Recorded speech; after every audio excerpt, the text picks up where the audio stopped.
Iniciamos ahora el estudio del esqueleto en sus dos grandes divisiones, tal cuales son el esqueleto axial y el esqueleto apendicular. Al mismo tiempo veremos los elementos básicos de la musculatura en general. El esqueleto básicamente se agrupa en dos grandes divisiones. El esqueleto axial, que proviene de axis, eje, y el esqueleto apendicular, de apéndice o pendiente. El esqueleto axial se dispone alrededor del eje longitudinal del cuerpo, una línea imaginaria vertical que corre por el centro de gravedad del mismo. El esqueleto axial incluye desde la cabeza hasta el espacio entre ambos pies. Incluye los huesos del cráneo, huesecillos del oído, huesoyoides, costillas, esternón y vértebras, vale decir la caja torácica, y vamos a hablar también de los elementos fundamentales de esta parte del esqueleto.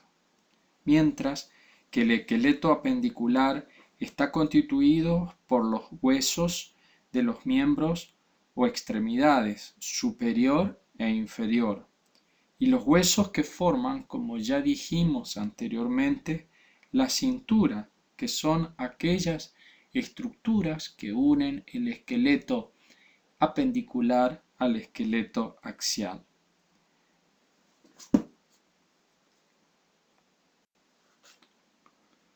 Comenzamos con el esqueleto axial y el estudio de la cabeza ósea. La cabeza ósea, desde un punto de vista descriptivo, puede dividirse en dos partes, el cráneo y la cara. Esa división se establece gracias a una línea oblicua que parte anteriormente de la eminencia frontal y termina posterior e inferiormente a nivel del vértice de la apófisis mastoide del temporal. Esa línea, o ese plano, mejor dicho, es lo que ustedes ven graficado en la cabeza de la izquierda de la proyección con una línea roja. Esa línea divide a la cabeza ósea en dos sectores. Un sector abovedado, más amplio, que se encuentra hacia posterior y hacia superior, que constituye el cráneo, y una porción más pequeña, articulada al tercio inferior y anterior del cráneo, que es la cara. Abordamos primero el estudio de la cabeza en general, diciendo que los huesos que la constituyen son huesos irregulares, pueden ser planos y cortos, algunos son neumáticos, como aquellos que contienen los senos paranasales, y además podemos decir de que algunos son irregulares. De una manera general, vamos a ver que los huesos del cráneo y de la cara, a través de la constitución de cavidades comunes, albergan los órganos de los sentidos, algunos órganos del aparato respiratorio y protegen algunos órganos también del sistema nervioso. Abordamos ahora el esqueleto del cráneo en general. El cráneo, con sus 22 huesos, descansa en el extremo superior de la columna vertebral. Sus huesos se dividen en dos grupos, los huesos del cráneo, como ya lo explicitáramos, y los huesos de la cara. Los huesos del cráneo, propiamente dicho, conforman la cavidad craneal que encierra y protege al cerebro, al cerebelo y al tronco cerebral.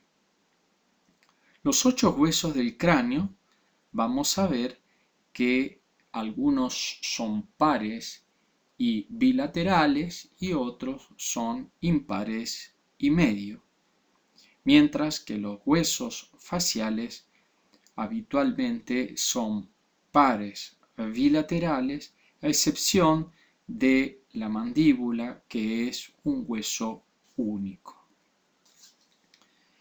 ¿Cuáles son las funciones y características generales? Además de la cavidad craneal, estos huesos conforman pequeñas cavidades abiertas al exterior, como la cavidad nasal o las órbitas, también denominadas cavidades o, digamos, sitios comunes al cráneo y la cara.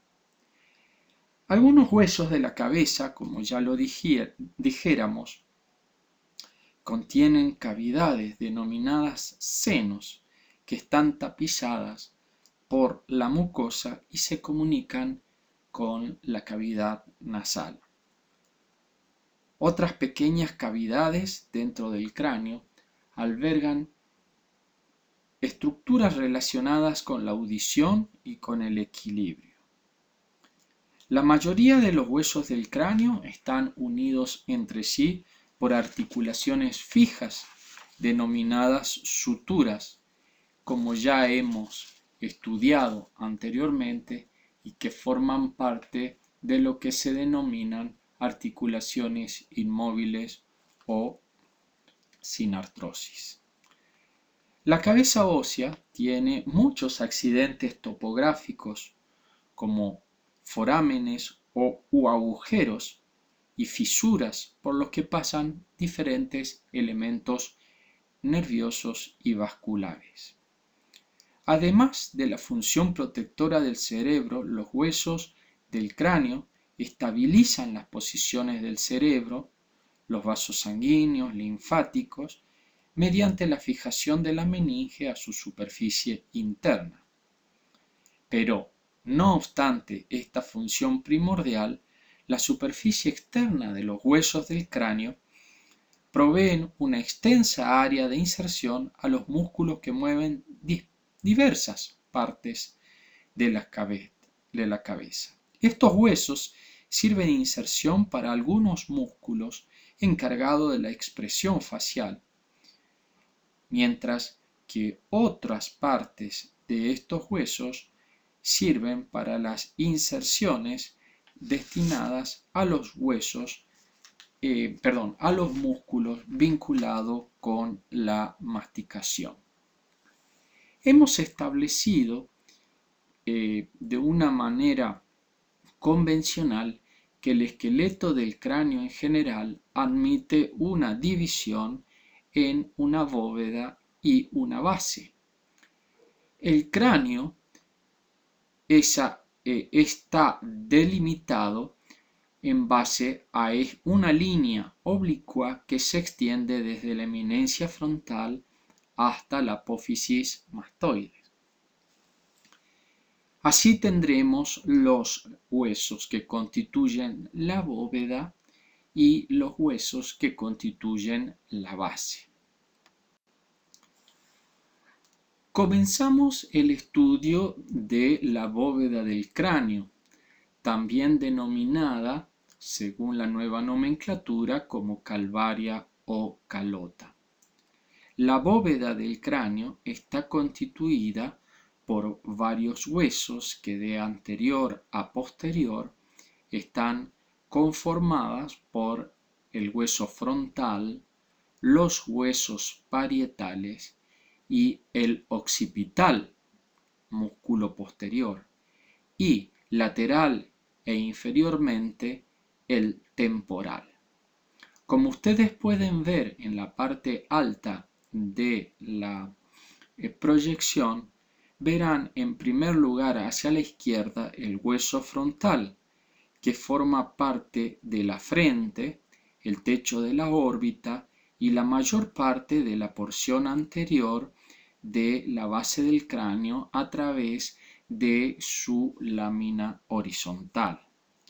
En los niños recién nacidos, la porción izquierda y derecha del hueso frontal están unidas por una sutura denominada sutura metópica, que generalmente desaparece entre los 6 a 8 años de edad. En la vista anterior del cráneo que ustedes están viendo, se muestra que el frontal posee la escama frontal, pero a su vez presenta también una lámina horizontal que forma el techo de la órbita, de las órbitas y la base, parte más anterior de la base del cráneo. Los huesos parietales, en segundo lugar, y articulados con el borde superior de la escama del frontal, están los huesos parietales. Ambos huesos forman la porción más grande de la parte lateral del cráneo, así como su techo. La superficie interna del hueso parietal o de los parietales presentan numerosas protrusiones y depresiones llevadas o labradas por los vasos sanguíneos que irrigan la dura madre. Luego encontramos inferiormente a los huesos parietales los dos huesos temporales que forman la porción inferior y lateral del cráneo y también parte de la base del mismo. Este hueso presenta la escama del temporal que está vinculada con la formación de la calota, es una porción fina y plana, pero a su vez presenta la apófisis cigomática y en la parte posterior e inferior un macizo óseo denominado mastoides. Finalmente, en la parte posterior y cerrando lo que es la bóveda o calvaria, encontramos el hueso occipital, que forma la parte posterior y la mayor parte también a través de uno de sus sectores de la base del cráneo. Fíjense qué importante la función de la escama del temporal, que es la porción más elevada que forma parte de la bóveda. La bóveda presenta para su estudio una cara exocranial o externa y una cara endocranial o interna que ustedes observan en la parte baja de la proyección, en donde se puede observar hacia la izquierda, desde la porción anterior a la posterior, la cara exocranial, en donde pueden ver el frontal unido o articulado a los parietales a través de la sutura coronal y ambos parietales articulados entre sí por la sutura entre los parietales.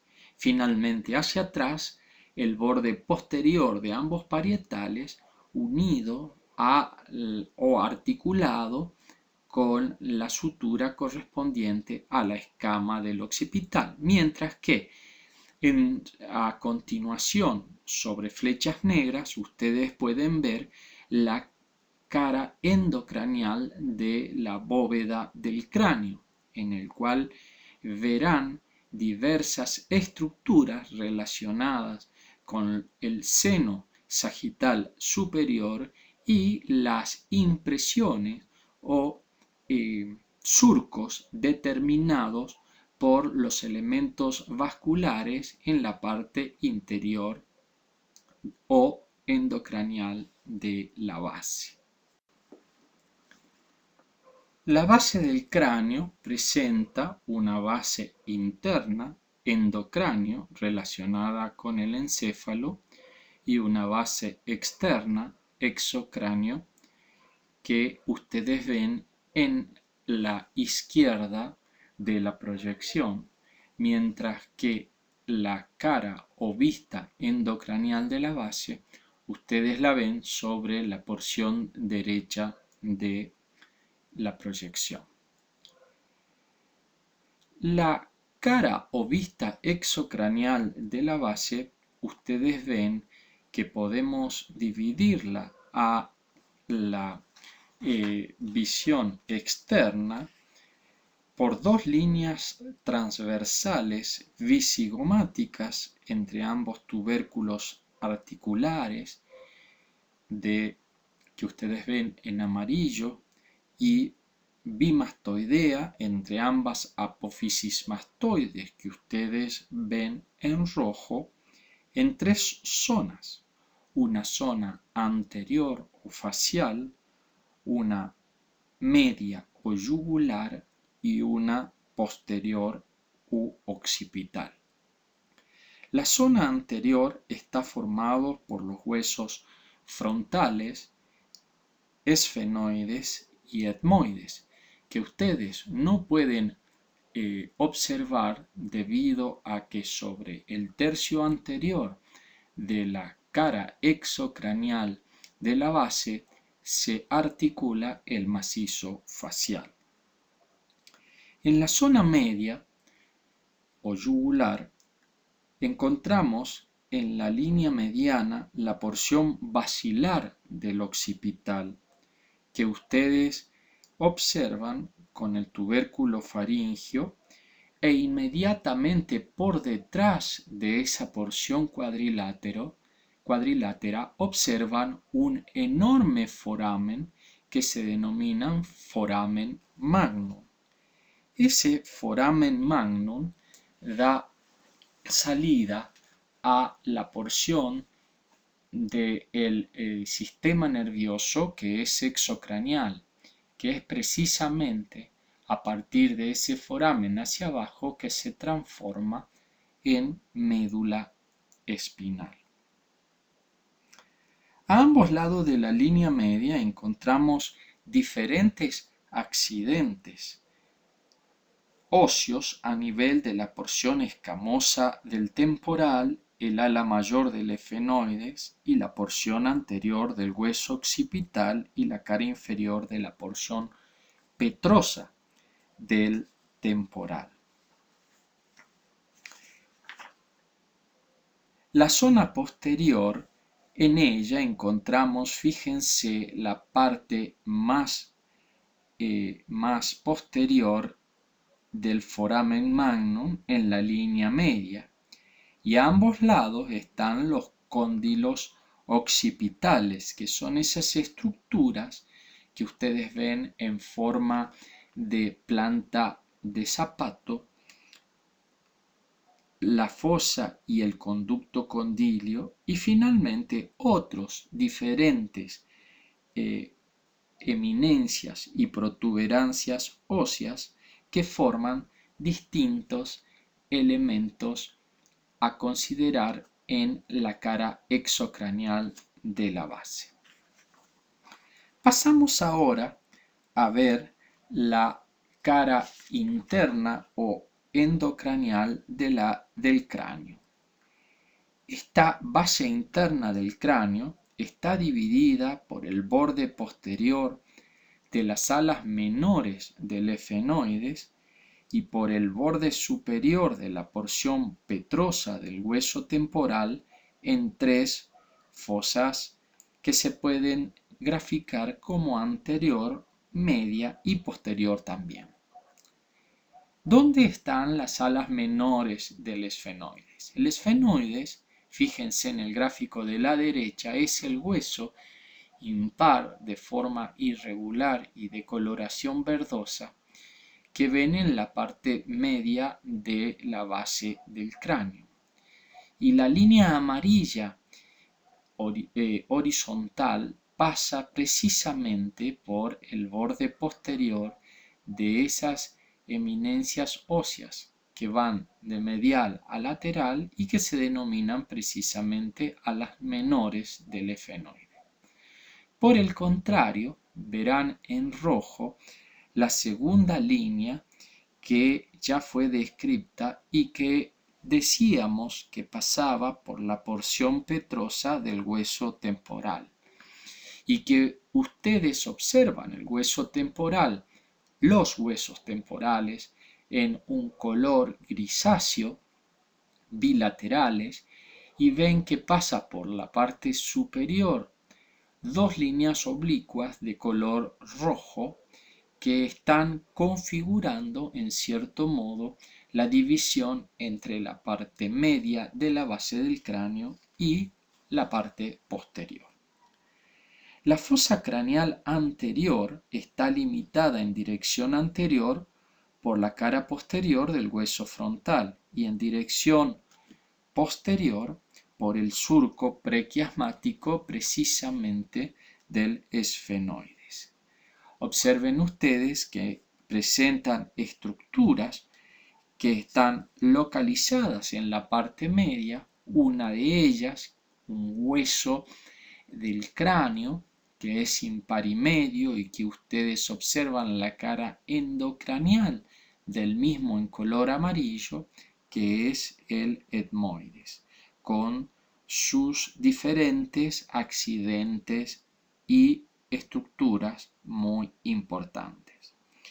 Fíjense también que la fosa craneal anterior presenta algunos accidentes laterales, como por ejemplo algunas estructuras propias de la base del cráneo determinada por las impresiones de la cara inferior del cerebro, tal cual son las impresiones digitales y las eminencias mamilares. Luego tenemos la fosa craneal media que ustedes ven entre la línea amarilla y la línea roja. Está ubicada entre los bordes posteriores, ya dijimos, de las alas menores del efenoides y la porción superior de la porción petrosa del hueso temporal. Está formada entonces por los huesos efenoides, temporal y parietales. Los accidentes óseos que encontramos a nivel de la parte media, el más importante o más significativo en cuanto al recuerdo por parte de los estudiantes es el que si ustedes observan en la parte media del hueso, del cuerpo del esfenoides, y que es la silla turca, en donde se aloja la glándula hipófisis. Lateralmente tenemos a lo ya descrito las fosas temporales que alojan a los lóbulos temporales del encéfalo. Allí observan también claramente numerosos orificios o forámenes que dan paso a diferentes elementos nerviosos y vasculares. Por último, la fosa craneal posterior, que está limitada adelante por el borde superior de la porción petrosa del hueso temporal, las apófisis crinoides posteriores y la lámina cuadrilátera del occipital. En la parte media anterior de la fosa encontramos el foramen magnum, que ya hubiéramos descrito anteriormente por la vista exocraneal de la base. Lateralmente observamos diferentes estructuras, orificios, y fíjense que se observa una estructura cruciforme con unas fosas superiores, que son las fosas cerebrales que corresponden al hemisferio occipital del cerebro, pero por debajo, en la vecindad del foramen magno, observamos dos fosas que son las fosas cerebelosas.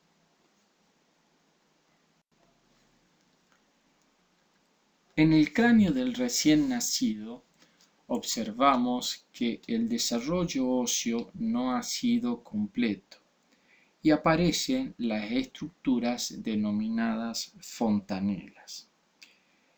El esqueleto de un embrión está constituido por cartílago o tejido mesenquimatosos dispuestos en láminas que parecen membranas con la forma de hueso. La osificación va ocurriendo entre ellos de forma gradual. El hueso reemplaza la mayoría del cartílago y el mesénquima progresivamente. En el momento del nacimiento existen espacios aún formados por tejido mesenquimatoso denominadas fontanela entre los huesos del cráneo. Las fontanelas son áreas precisamente de mesénquima no osificado. Al final serán reemplazadas por hueso gracias a la osificación intramembranosa y se formarán así las suturas que ya hemos mencionado. Funcionalmente, las fontanelas le dan al cráneo fetal la flexibilidad necesaria para adaptarse al tamaño del canal del parto y en la vida postnatal permite el rápido crecimiento del cerebro que ocurre durante los primeros años en la infancia.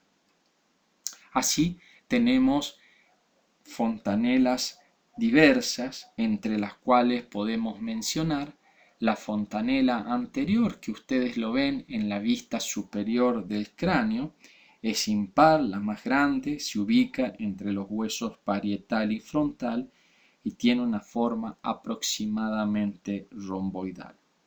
En la misma vista superior y también en la vista posterior van a encontrar la fontanela posterior, que está ubicada en la línea media entre ambos huesos parietales y occipital. Generalmente se cierra a los 2 meses, a diferencia de la fontanela anterior, que se cierra entre los 18 y 24 meses de vida. Es importante tener presente estas diferencias en cuanto a la estructura del cráneo del adulto y del niño para poder comprender funcionalmente lo ya descrito. En la descripción del esqueleto de la cara vamos a poder expresar que la morfología de la cara cambia en forma notable durante los primeros años de vida. Y debemos decir que el macizo facial está constituido por 14 huesos. La mayor parte de ellos son pares, bilaterales, a excepción de algunos, como es el caso del vómer o la mandíbula, que forma parte del macizo facial inferior, que son impares y medios.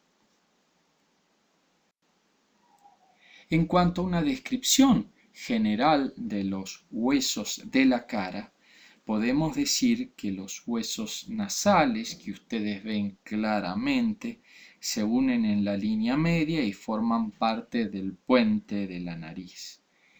Los maxilares son huesos que se unen para formar la maxila superior. Se articulan con todos los huesos de la cara excepto con la mandíbula.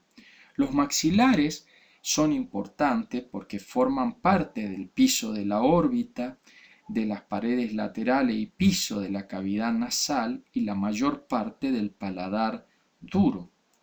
El paladar duro es la parte ósea del techo de la cavidad bucal y está formada por las apófisis palatinas de los maxilares.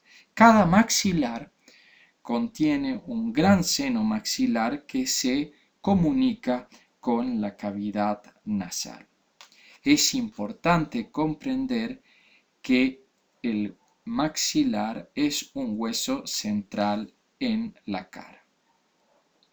Los huesos cigomáticos que ustedes lo observan en la visión frontal como en el perfil del cráneo en un color naranja con la letra C, ambos huesos, también llamados malares, conforman la prominencia de las mejillas y forman la parte de la pared lateral y el piso de la órbita. Se articula con el frontal, como ustedes pueden ver, el maxilar, el esfenoide y los huesos temporales.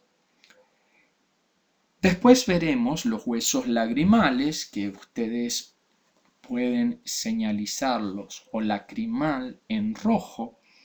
Los dos huesos lagrimales son delgados y pequeños y estos huesos son los más pequeños de la cara, ubicándose por detrás y por fuera de los huesos nasales, y forman parte de la pared medial de cada órbita. Cada lagrimal contiene un surco, una ranura vertical que alberga el saco lagrimal, una estructura que recoge las lágrimas y las transporta hacia la cavidad nasal.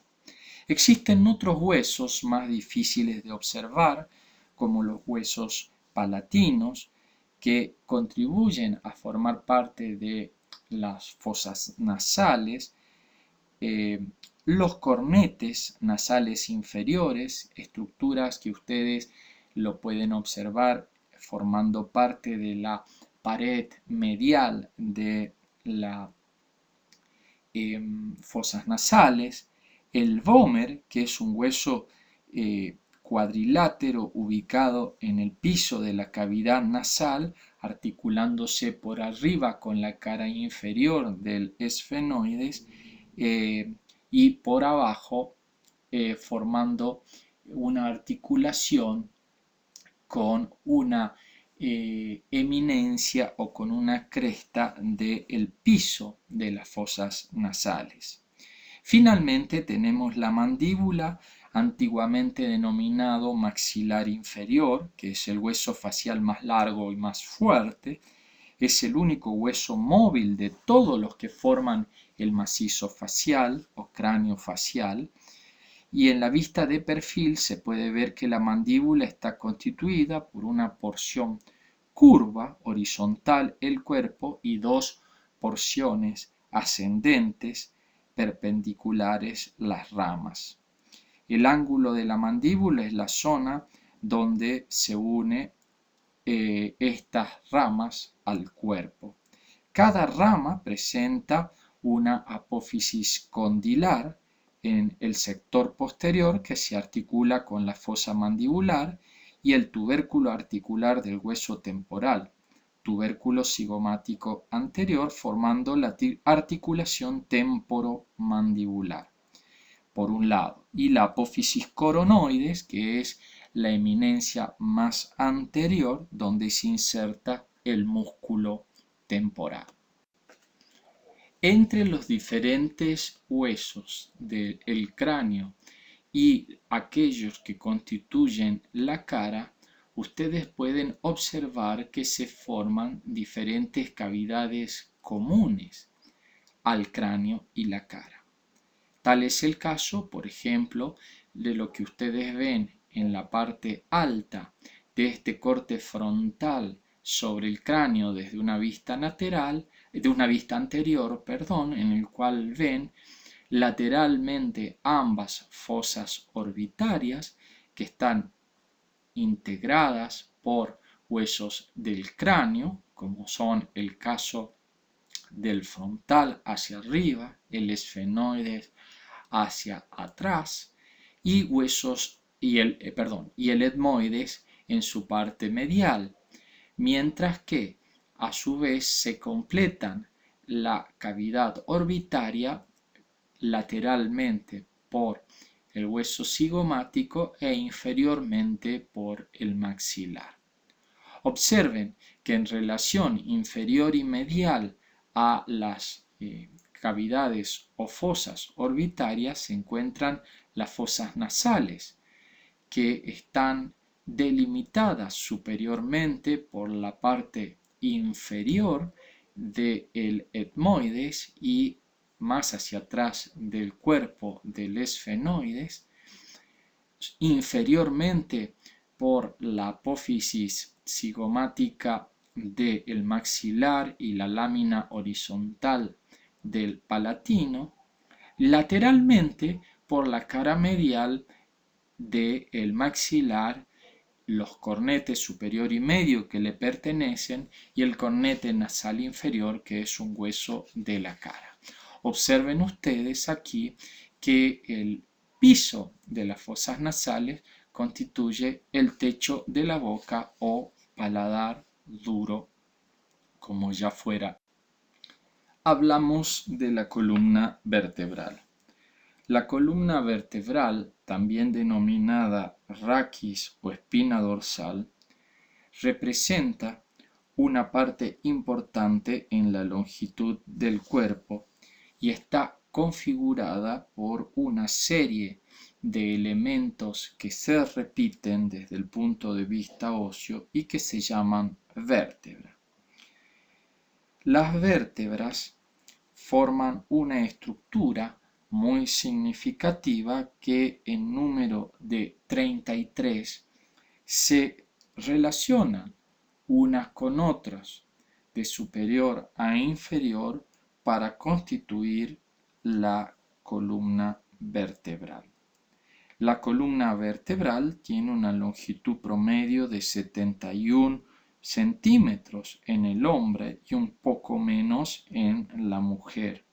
Funciona como una estructura fuerte y flexible con elementos que pueden movilizarse hacia atrás, lateralmente o rotar sobre sus ejes, que son las ya descritas vértebras. Protege a la médula espinal, sirve de soporte a la cabeza y es el sitio de inserción de las costillas, de la cintura pelviana y los músculos del dorso. Al comienzo del desarrollo, el número total de vértebras es de 33.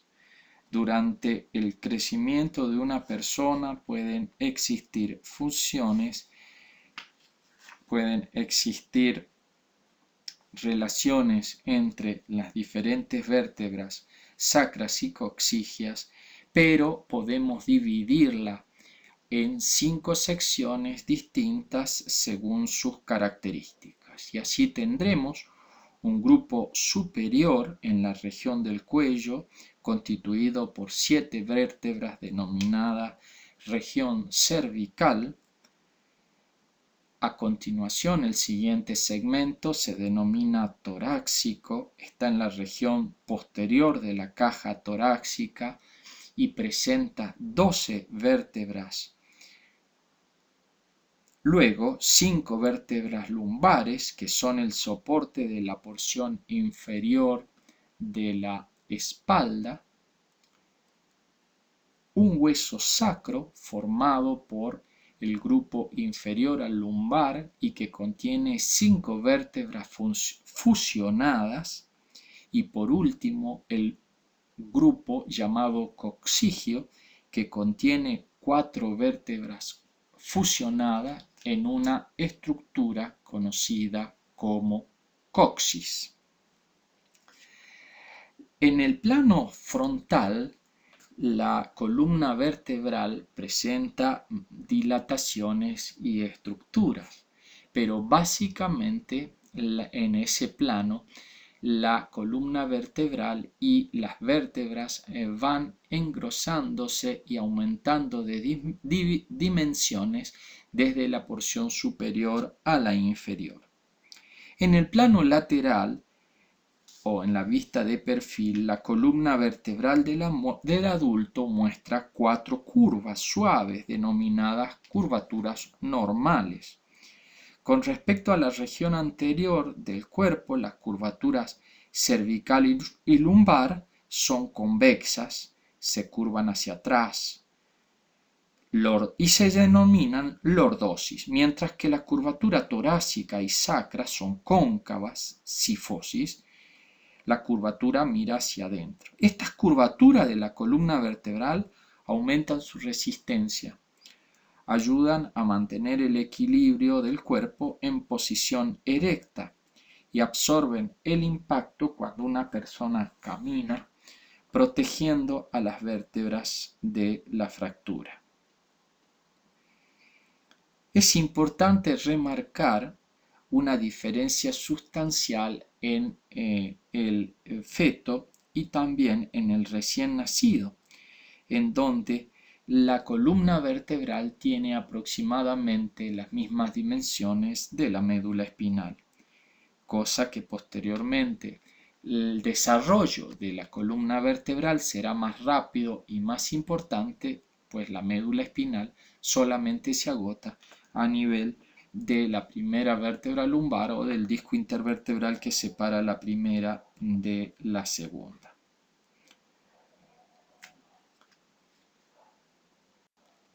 La columna vertebral está formada por la sucesión de diferentes cuerpos óseos denominados vértebras. Las vértebras de diferentes regiones de la columna vertebral varían en forma, tamaño y ciertos detalles, pero tienen suficientes características comunes para poder hacer la descripción de una vértebra común o típica. Todas las vértebras tienen un cuerpo, tienen dos procesos transversos laterales, un proceso espinoso y un foramen vertebral.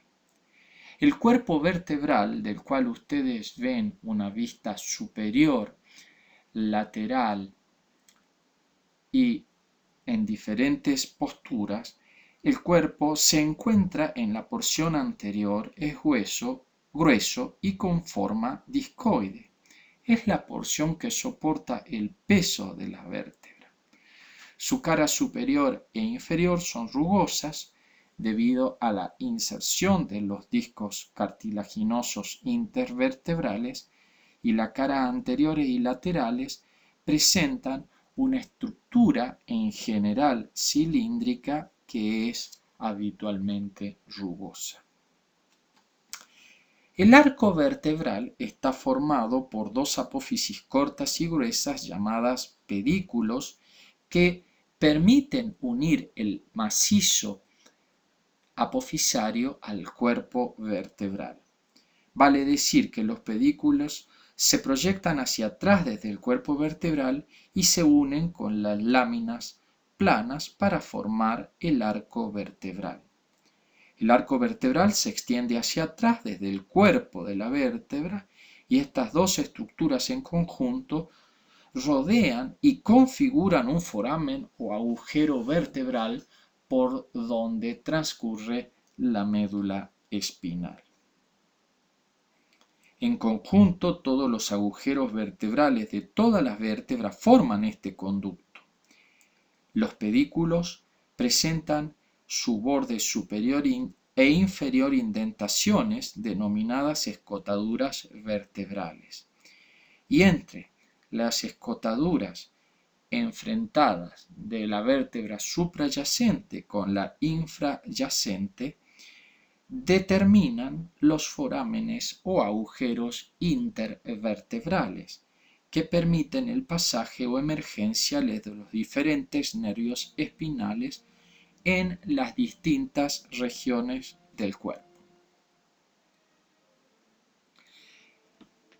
Finalmente tenemos las apófisis que nacen del arco vertebral, las apófisis transversas, las apófisis espinosas, las dos apófisis articulares superiores y las inferiores, que obviamente se articulan con otras apófisis de las vértebras interarticulares superiores e inferiores respectivamente. Estudiamos el tórax. El término tórax, también conocida como caja torácica o jaula torácica, es una caja ósea formada por diversos huesos que se relacionan o articulan entre sí. Tal es el caso de un hueso anterior e impar, el esternón, los cartílagos costales y los huesos largos bilaterales en número de 12, que son las costillas, y los cuerpos de las vértebras torácicas. La caja torácica es más estrecha en la porción superior, más ancha en su porción inferior y es aplanada en sentido antero-posterior. Encierra y protege a los diversos órganos del tórax y de la región superior del abdomen y provee soporte para los huesos de la cintura escapular y los miembros superiores. Dijimos que está formado por el esternón, hueso plano, delgado, localizado en el centro de la pared anterior del tórax, que mide alrededor de 15 centímetros y está constituido por 3 partes. La porción superior el manubrio, la parte media más larga el cuerpo y la inferior es pequeña y denominada apófisis sifoides. Los bordes laterales del manubrio y el cuerpo permiten que se unan a él los cartílagos intercostales que a su vez permiten unir a las costillas a el esternón. Las costillas son 12 pares que otorgan soporte estructural a ambos lados de la cavidad torácica. Las costillas incrementan su longitud desde la primera hasta la séptima y luego son cada vez más cortas hasta llegar a la duodécima. Cada costilla se articula en el extremo posterior con su correspondiente vértebra torácica. Los primeros 7 pares de costillas se insertan directamente en el esternón a través de un cartílago hialino denominado cartílago costal. Los cartílagos costales contribuyen a la elasticidad de la caja torácica y evitan la fractura del esternón y de las costillas en caso de importantes traumatismos. Las costillas que tienen cartílagos costales y se insertan directamente en el esternón reciben el nombre, como ustedes pueden ver, de costillas verdaderas. Las restantes 5 pares de costillas se llaman costillas falsas, ya que sus cartílagos costales se insertan indirectamente en el esternón o no se insertan en él. Los cartílagos de la octava, novena y la 10ª costilla se unen entre ellos y con el cartílago de la 7ª costilla. Estas costillas se denominan también falsas. Los pares de costillas 11 y 12 son costillas también falsas, pero que denominadas costillas flotantes, ya que sus cartílagos costales no tienen inserción en ningún sector del esternón.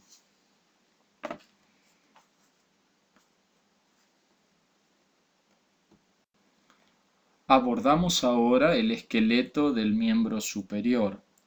El cuerpo humano presenta 2 cinturas escapulares que unen los huesos del miembro superior al esqueleto axial. Cada una de estas cinturas escapulares consta de un hueso que se denomina clavícula, que se encuentra por delante y se articula con el manubrio del esternón medialmente, formando la articulación esternoclavicular.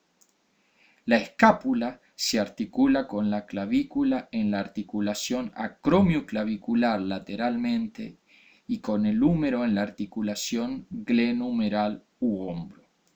La cintura escapular no se articula con la columna vertebral y se mantiene en su posición gracias a la importante acción de las inserciones musculares. Así tendremos la clavícula, que es un hueso fino en forma de S, que yace en forma horizontal a lo largo de la región anterior del tórax por encima de la primera costilla. Fíjense ustedes que presenta una cara superior, una cara inferior, una extremidad medial y una extremidad lateral. Se articula medialmente con el esternón, lateralmente con el acromión de la escápula y permite en sus diferentes sectores la inserción de diferentes músculos y ligamentos. La escápula u omóplato es un hueso grande, triangular y plano situado en la parte posterior del tórax en la región comprendida entre la segunda y séptima costilla. Una cresta denominada espina atraviesa diagonalmente la cara posterior, dividiéndola en dos fosas. En su borde superior se observan determinadas apófisis, como una muy importante que se denomina apófisis coracoide, y desde la espina lateralmente se origina el acromión.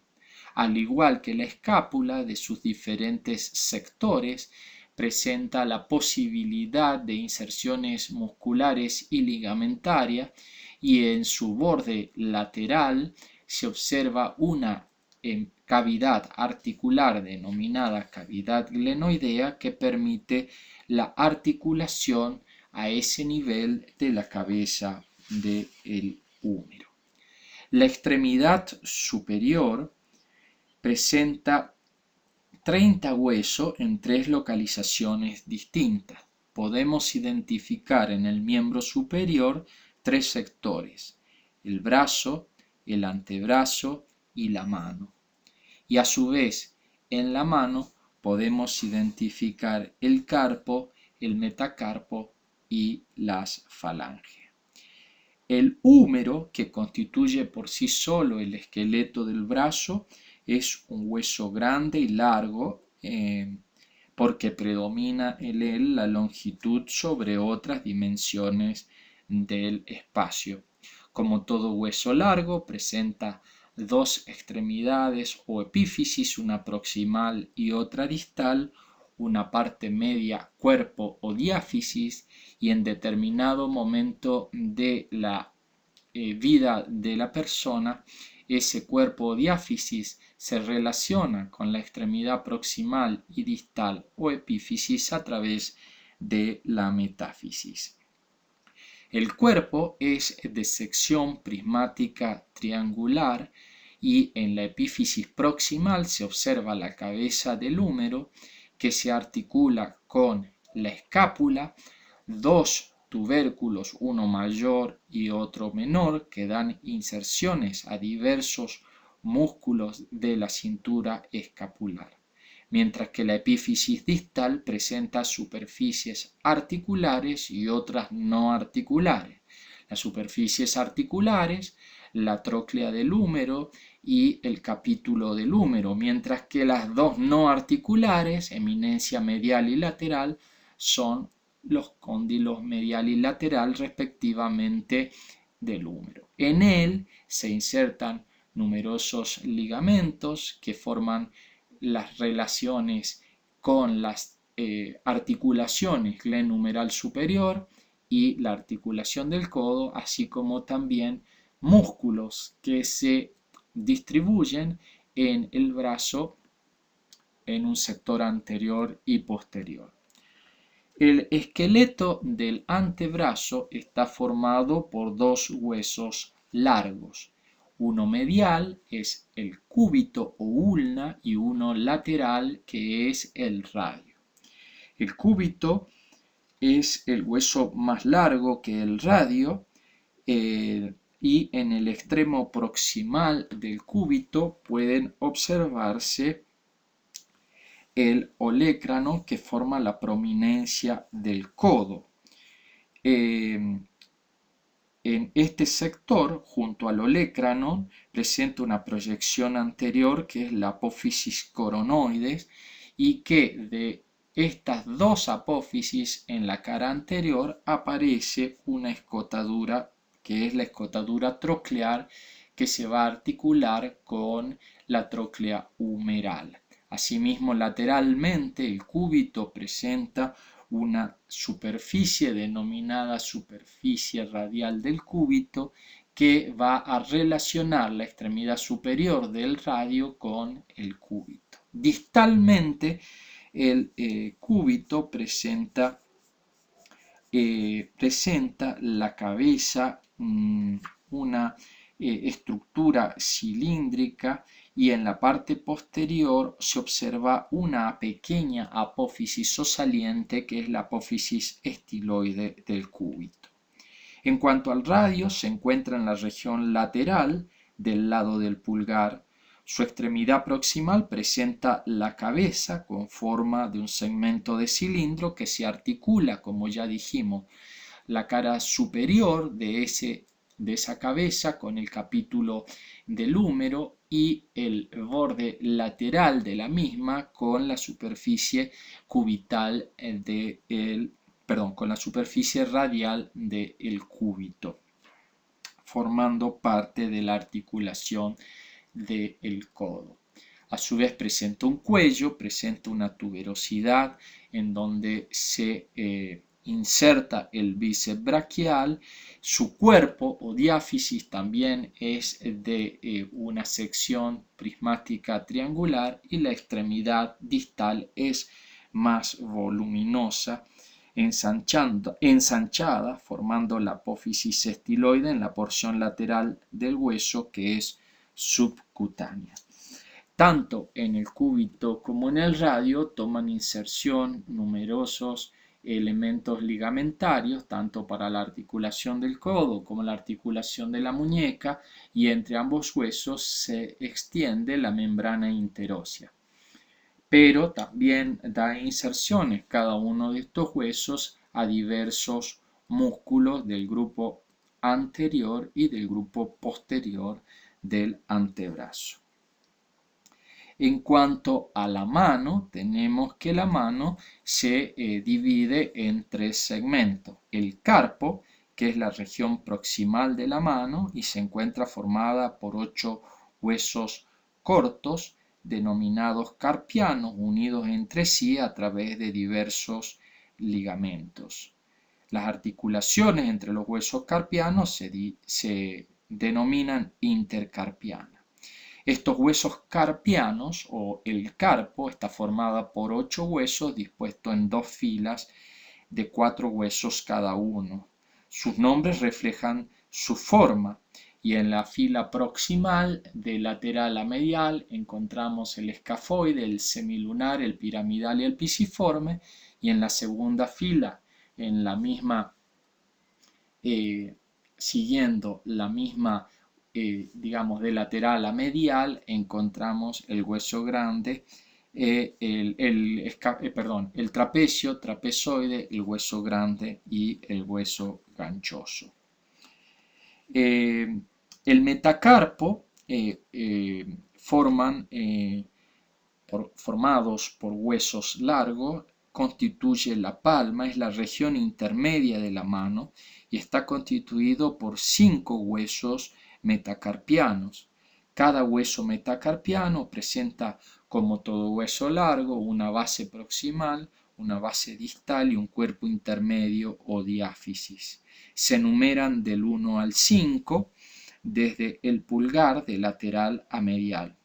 Sus bases se articulan con los huesos de la fila distal del carpo, formando las articulaciones carpo-metacarpiana, y sus cabezas se unen a las falanges. Las falanges, que habitualmente de los 4 últimos dedos son 3, una falange proximal, una media y distal, a excepción del pulgar, que solamente tiene 2 falanges, una falange proximal y otra distal respectiva.